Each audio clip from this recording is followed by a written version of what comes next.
Good morning. Thank you all for being here. For the 95% of the people in the room who don't know me, I'm Fred Guzik.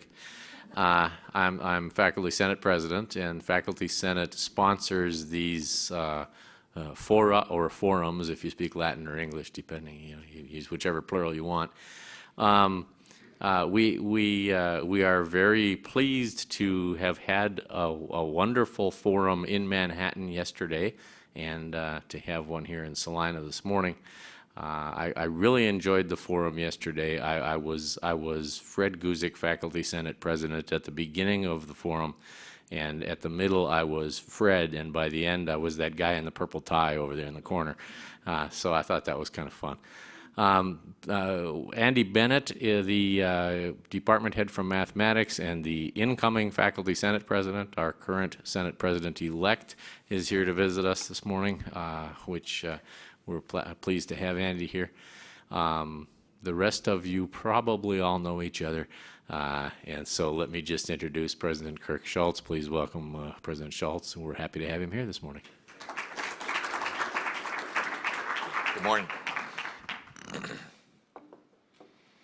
Well, good morning. It's always good to be back on campus here, and it's a very pleasant drive over this morning. I passed 3 vans full of K-State students going somewhere, and I thought it might be here, but then I saw them keep going to Wichita, and so I didn't get a text that I was driving too fast. That was what I was probably mostly worried about, but anyway, it's all good.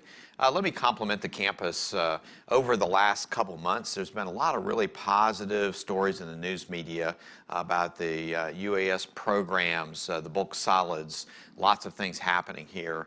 And I think the name change as sort of people have accepted it and moved on, and I've noticed in a lot of the news media reports now they accurately use K-State Polytechnic. So I want to commend you all on continuing to do that. Change is uncomfortable, but I think if I look at where we are now, I think this campus has a great trajectory. I'm still amazed at the size of the UAS net out here every time you come in, and that's a frequent question I'll ask people if they're from this area or coming through is, hey, have you ever gone by and seen that particular area? And when you describe what it's used for, people go, oh, that makes a lot of sense. And so I hope that we can continue to use that as a magnet to get people to come and look and see the other great things that are happening here in other programs. So with that, I'd love to open up the floor for questions. I don't have a set of prepared comments. This is really an opportunity for you all to bring things up that we'd like to talk about it. I know typically if everybody just kind of sits here, Fred or Andy will have a couple questions as well. So what can we talk about this morning that you'd like to? Actually, I was remiss and neglected to say that we've conned somebody else into asking the canned question. Oh, okay. Yeah, Thank Kathy you. Brockway has the list this morning. Good morning. How are you? I'm good. I have so many questions. Good. Are you ready? Of course. Okay. Yeah. What is the current status of the Guns on Campus dialogue? Please share information about committees being formed and the projected timeline. And what is your personal stance on the issue? And do you want to just go through all 50 questions you have, and I can pick the one I want to answer? So you've had your coffee, right? Yeah, I do. Okay. I do. So, well, let's talk a little bit about Guns on Campus. A couple things that to provide some perspective. As I was sharing this morning with Fred, and some of you may have seen in the news media, the Senate yesterday considered an amendment put forward by Jeff Longbine and to delay the implementation of the allowing concealed carry on campus by 4 years, and that was soundly defeated in the Senate. If you follow me on Twitter, I put out a notice that the Lawrence Journal World kind of wrote a nice article about the dialogue and debate and these types of things. So where we are is that it isn't going to happen this legislative session that there's going to be any delay or change in that particular law. I mean, this was sort of our best shot, if you will, depending on your perspectives, to get that extended out or changed. So what we're doing is we've really got a two-pronged approach. Okay, the first is what are we going to do to comply with the laws as currently written? that would allow concealed carry on our campuses starting July 1 of 2017. So Cindy Bontrager is chairing a committee. There's faculty senate representation. There's a wide variety of representation across campus. And they're having 5 subgroups to look at things like research laboratory, residence halls, athletic facilities, these different types of things, and how we can best prepare for enacting and complying with the Kansas laws as currently written. So that is sort of, kind of, if you will, one of the initiatives that we're taking. I want to remind everybody, the purpose of that group is not to try and change the Kansas law. The purpose of that group is to say, okay, if we got to live with it, how are we going to comply? What are the key things to have so we ensure a safe campus environment? So, if you want to, if you got things that group needs to be thinking about, and you've got some unique programs on this campus that probably have a different set of issues with them, that group needs to know about it. However, if you want to write and say, well, I don't think we need to do it, you can send that to that group, but that's not their particular job. The other effort is one that I encourage all of you to do yourselves, which is to make your personal stance known on this to elected officials. And there's a variety of different viewpoints. There's a lot of faculty and staff who feel that the concealed carry is going to change our campus environment. It's going to change the way we interact with our students, those types of things. There also are some of our colleagues that feel very strongly that this will lead to a safer campus. And so one of the things I like to remind when we talk about this is people have passionate viewpoints. We need to make sure we have civic dialogue and respect each other's viewpoints on this, no matter whether we personally agree or disagree. Then the final part of that question, I think, was my personal viewpoint. And as I said in K-State Today a couple months ago, personally, I do not believe that guns have a place on campus. The only guns I'd like on campus are for campus security. I just don't feel I think we're trying to solve a problem we don't have. And with that in mind, regardless of my personal viewpoint, though, we will comply with Kansas law. The final thing that I'll mention on this is that I've been in active conversations with my counterparts at institutions that have, sort of ahead of us, if you will, the Colorado schools, CSU, Colorado State rather, and CU Boulder, and asked both those presidents, chancellors, what the effect was when this went into place on their campus. Did they have issues with recruiting faculty and staff? Did they have issues recruiting, retaining students? How did it affect the campus climate and things like this? And at least at both of those campuses, both of the presidents and chancellors said that they have not yet seen a lot of departures of faculty and staff or anything that's really affected their recruiting. That doesn't mean to say that there aren't those issues out there, or they don't have faculty and staff who say, well, if this is the environment I'm going to be in, I'm going to choose to pursue my career elsewhere. But at least initially, they did not see huge major impacts on their campus. I'm also in conversations with the president of the University of Texas, and the Texas schools are going through a lot of this right now. Similar political environment in Texas in terms of the legislature, and some similar viewpoints expressed by faculty and staff about concealed carry. So I would encourage each of you, as you have colleagues and people you've worked with out there, call them up, ask them the impacts it's had on their campuses, and we want that dialogue to be part of our campus discussion on this issue. So, I'd much rather be talking about retention rates and recruitment and what we're doing to advance to K-State 2025 instead of guns, but it's the climate we live in, and the bottom line is we want to make sure that we keep our campuses safe for faculty, staff, and students, and that anything we put in place should advance that agenda. And we'll comply with the law, but we want to make sure and do it in a collegial way that is accepting to the campus community as possible. Thank you. Thank you. Anyone have a question to throw in? All right. Please speak to the current status of the tobacco smoking policy on KSU campuses. Are you personally in favor of a tobacco-free campus? Yeah, well, man, lots of viewpoints today, right?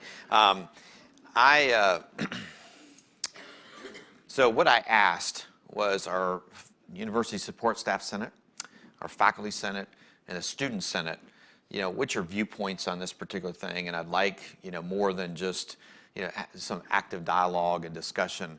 I was curious, is there a general consensus that's arising across our governance groups on campus? Anytime you're going to ban anything, there's always going to be some number of individuals who will say, I think it's a bad idea. So you know that. But the question is there a groundswell that feels this should happen? I was surprised that when the Faculty Senate spent some time on this particular topic, it wasn't a split vote, but it was within a vote or two of essentially being a 50-50 kind of thing, which tells me there's no great consensus there, at least amongst the Faculty Senate.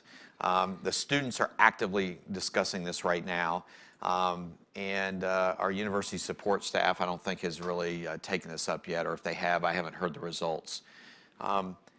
I think there's some benefits to having the healthiest environment that we can have, but we also have to be a little bit careful that it's not the way I, as president, would define healthy. If I don't use tobacco products, but I like drinking beer, and we have beer in the student union, but we don't have tobacco, you might say, well, gee, Kirk, that seems a little inconsistent. If we're going to really be healthy, should we go to zero alcohol, zero tobacco? So I think we've got to be consistent. If campus feels largely that we need to do it, I'm happy to do it, but I don't feel this is a personal crusade on my part that I'm just going to roll over what our faculty, staff, and students feel. So I think at the end of the day, an intermediate solution is probably where we're going to be with designated smoking areas and things on campus and continue to promote healthy lifestyles, but I would not foresee an edict coming out of the president's office on this anytime soon. All right, thank you. Please address the current legislative discussion about budget cuts for Kansas education. How will this affect higher education, and what are your immediate concerns? Yep. Is there like an easy one on there? I could ask your favorite guns, color. the tobacco, university budgets. The budget University Budget Advisory Committee is going to be discussing what we're going to have to do in the next year or two in terms of the Kansas State budget. And we will be asking for people to prepare budgets that will have some cuts in them for next year. And I don't know what the order of magnitude that's going to be. My February letter to campus will address this a little bit. But let me start broad and then get specific. Okay, there's three things that are really affecting, four, that are really affecting our budget right now. The first is we saw a significant drop in enrollment. We have a diverse, talented freshman class that came in. It's the most academically gifted class that we've ever had. The students are staying longer. We get higher retention rates. All that's good. But the net loss in revenue is probably $5 million because of that drop in enrollment. So one of the first things we have to deal with is a drop of enrollment. The second thing is, like everything else, all other expenses continue to rise, including utilities, and as we've added physical infrastructure, or buildings and things, our utilities bills have gone up. Even though we're spending less per square foot, so we're more efficient, we just added enough square foot that our utility bill's gone up by a couple $1 million. And then the third thing that has affected our budget more than anything else is a tuition cap imposed by the legislature. If you think about it, there's two main streams of income coming in to our campuses. The two largest, let me put it that way. It's philanthropy and it's tuition and fees. So previously, with the governor's administration and legislature, they said, we're not going to give you any more base funding, but we are going to allow you to work with the regents to set your tuition and fees on whatever you want to. If you price yourself out of the market, then you price yourself out of the market. And we said, okay, if that's how we have to live, let us do that. Well, last budget year and this year, they imposed a tuition cap, the legislature did. So essentially, we took one of our income streams, one of our two streams we have some control over, and we tied our hands behind our back. So in previous years, if we'd had some of these circumstances come up, we would have been able to use another percentage or two in tuition to cover for that, and it would not have impacted campus as much. So those are and the fourth item I should mention in overall budgets is, when's the last positive report you all read about the Kansas budget, right? When's the last month that, I don't mean just that revenues came in a little bit higher, but it's been about 24 months before there's really been any positive news about the Kansas budget. And so we're in a condition with We dropped enrollment, utilities costs are increasing, our hands are tied on tuition, and the state is just not in a position to really do much of anything. And so those are all contributing to where we are. So I was feeling bad. You know, I don't do that very often about kind of where this is and how we communicate it and all those things. And I just read this morning early that Berkeley, which is a world-class institution, has a $150 million deficit they're trying to figure out how to deal with. And if you read some of the reasons, California is not giving more money. They've fixed tuition. And, you know, here we have truly a world-class institution that's trying to figure out how in the world they're going to make all this work. And so the kinds of things that we're experiencing in Kansas now are also being experienced in some of these other states with truly outstanding and exceptional public universities. So we're going to continue to communicate what we think, what's happening. We're going to give everybody as much information as we can because I don't want anybody just going, well, the tablets are kind of coming down from the mountain and we don't know the reasons for anything.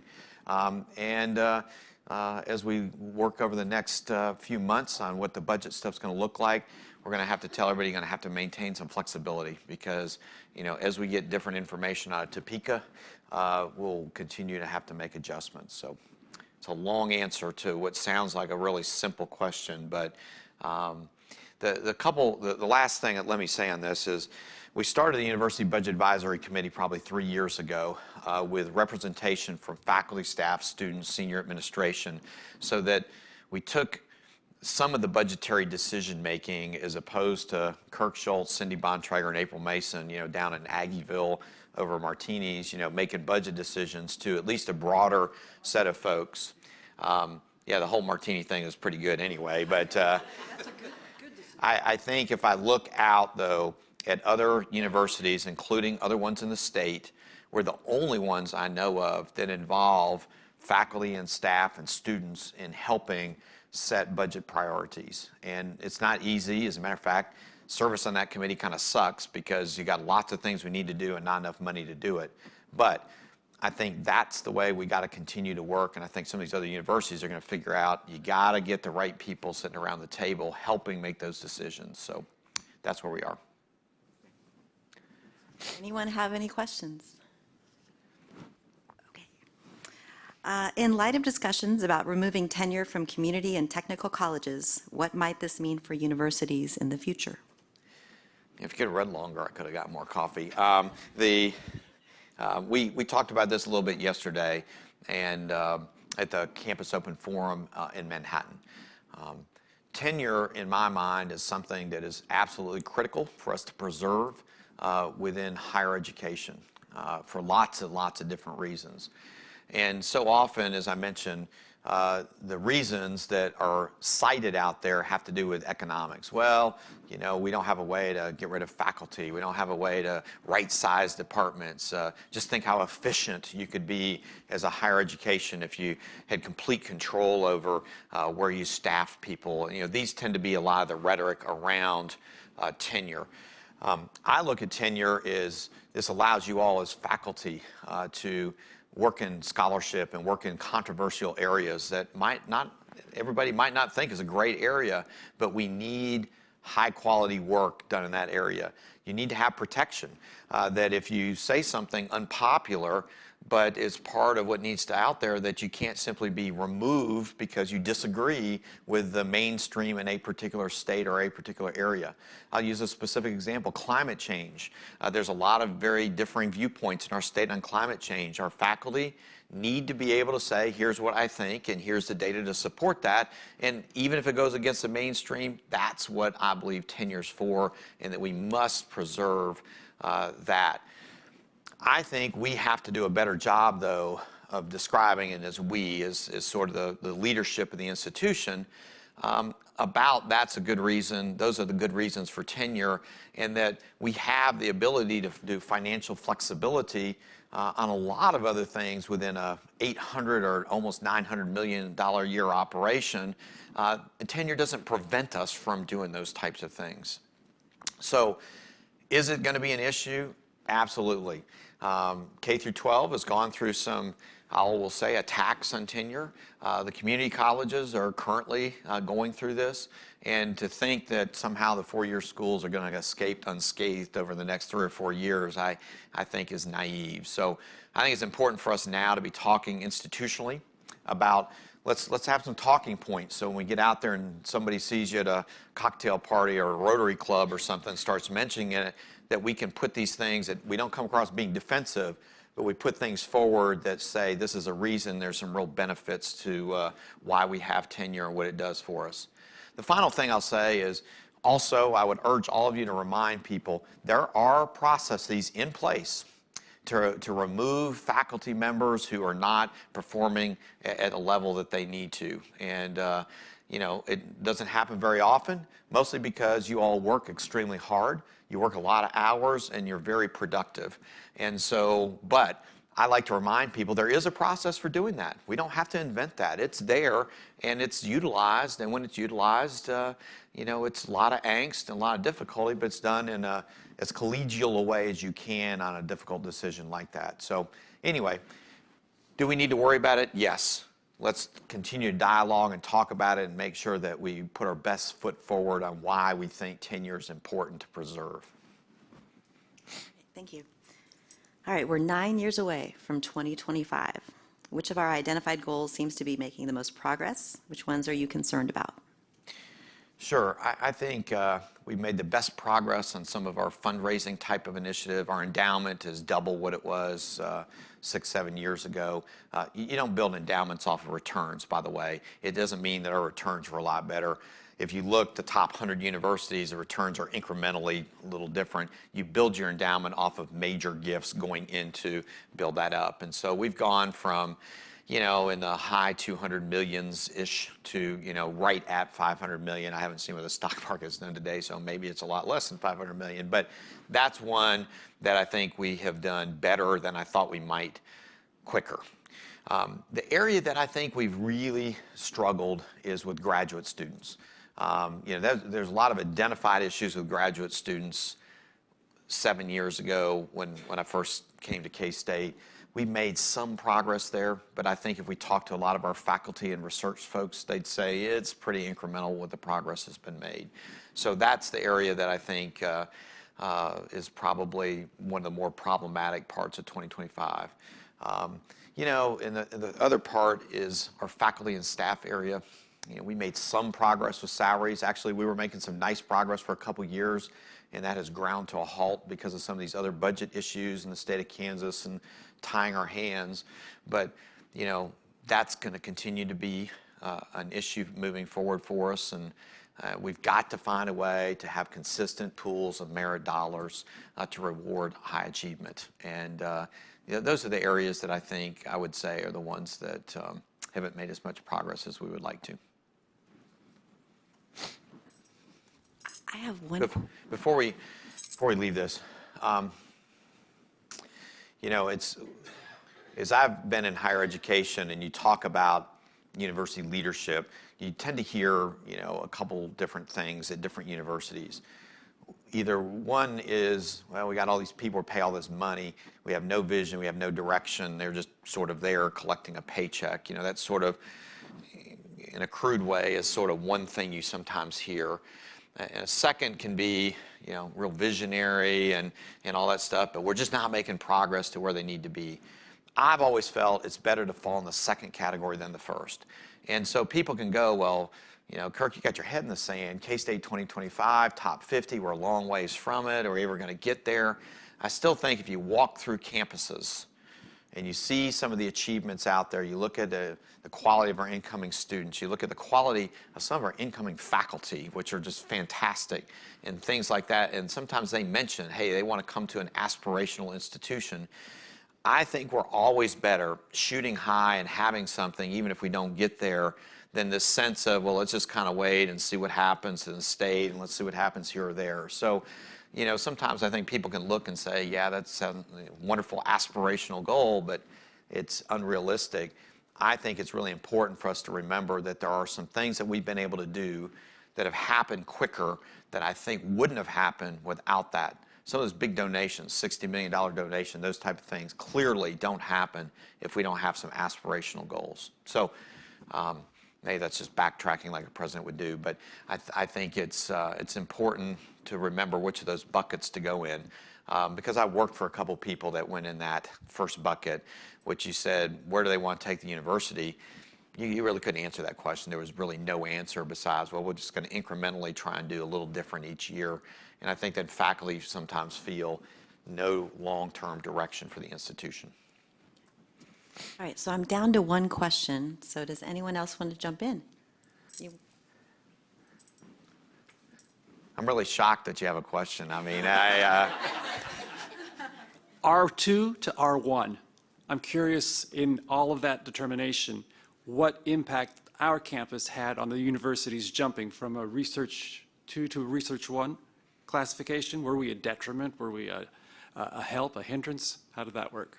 of course you were a help. I mean, what else would you expect me to answer? No, I thank you for teeing that up.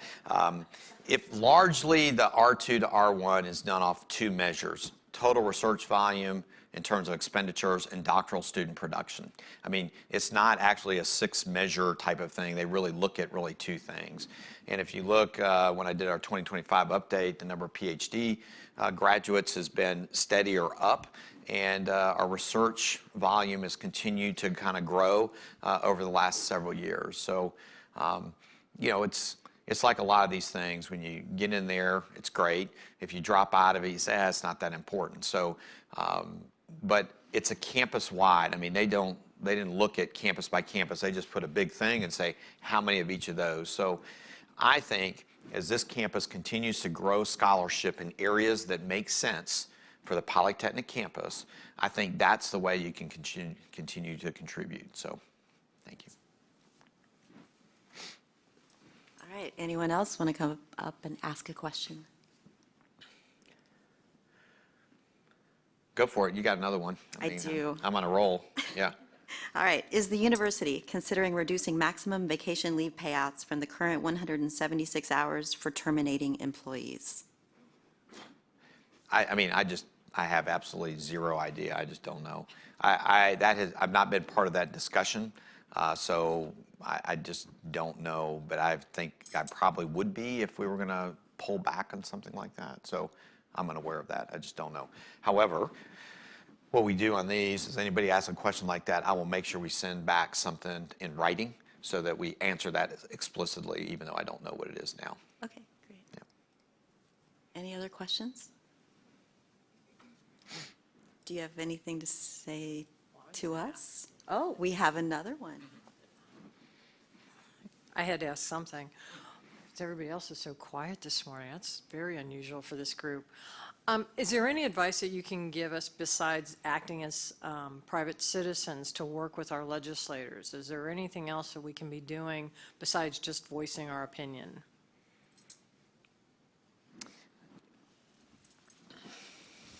I think, so I've got some ideas on, as we go to the future, how higher education can represent itself in a different way with the political environment that we're in. So, you know, for example, should we look at having some sort of a higher education political action committee?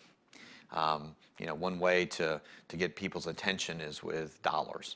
And even though I may not think that's a great idea, at some particular point, how are we going to make impacts on our legislative colleagues to make sure that they're advancing a higher education agenda? So I think the basic answer, Verna, is certainly everybody needs to do it as a citizen. I think we need to continue to use data. But as we've seen with the concealed carry, we have very strong data that gives a strong set of preferences by faculty and staff and students in, I would say, overwhelming numbers. I mean, how many people get surveys and just trash them? I don't have time. You know, we had these huge percentages actually respond back to those, and they were just waved off. You know, well, yeah, I see that's what everybody wants, but they don't know what's good for them, kind of an attitude. And so I think what we've got to do is think creatively as a campus, is how can we have a greater impact and get in front of our decision makers to make sure that they're representing what their constituents really want, as opposed to their just personal viewpoint that they're going to ignore the information that we give them. So continue to work closely with the Salina folks. My first few years here, we talked about K-State. We worried mostly about the Manhattan delegation. And, you know, with 3 campuses and the extension service, we've got a lot more people that can build relationships with elected officials and can pick up the phone and call them. And I think you all have done some great things working with the Salina area folks off session to build those relationships. So we need an informed set of folks in Topeka about what we're doing, why it's important, and that's very hard to do in the 4-month, hopefully, legislative session. We have to do that you know, year round. So get those folks here, talk about UAS, try and dispel that, you know, UAS means that, you know, big government spying on me and taking all my data and information. Let's find ways to make sure that they're advocates for what this campus is doing. That's what we need to continue to do. Then, you know, everybody should exercise their own personal constitutional rights in terms of visiting with folks about your personal viewpoints. But as a campus, I think it's the off-session time. We have to get people here and illustrate what it is that we're doing and why it's important. All right, who's next? Well, I mean, we've talked about what guns, the budget, tenure. There's, yeah. All right, is there anything else you would want to share with us? You know, I'm proud of this campus and what we're doing, and I think let's continue to move on and make sure that we're being impactful for our students. I'm, you know, like everybody, and I know Verna and your team, you know, enrollment, we got to find ways to make sure that our enrollment here continues to grow. And I think if you look at prospective students, you got a small student to faculty ratio, an intimate environment, a really competitive price point in the market, a nice set of campus facilities. I mean, there's a lot to offer here, and we just got to make sure we're finding great ways to entice additional students to participate and have a campus experience here. I still, and I've been consistent in this in my time here, do not believe that this represents a 2-year come to the Polytechnic campus and then transfer to Manhattan. If that people want to do that's great, but I think as I've met with the students here, people come here, they fall in love with the place, they want a complete experience here. We just got to find ways to continue to enhance that. So I know you all are working hard on that. Let's keep it up, and thanks for all you do, and I appreciate the excellent questions this morning, so thank you. All right, well, thanks for being here and answering our questions, and everyone, thank you for being here. Have a fabulous Friday. Thank you.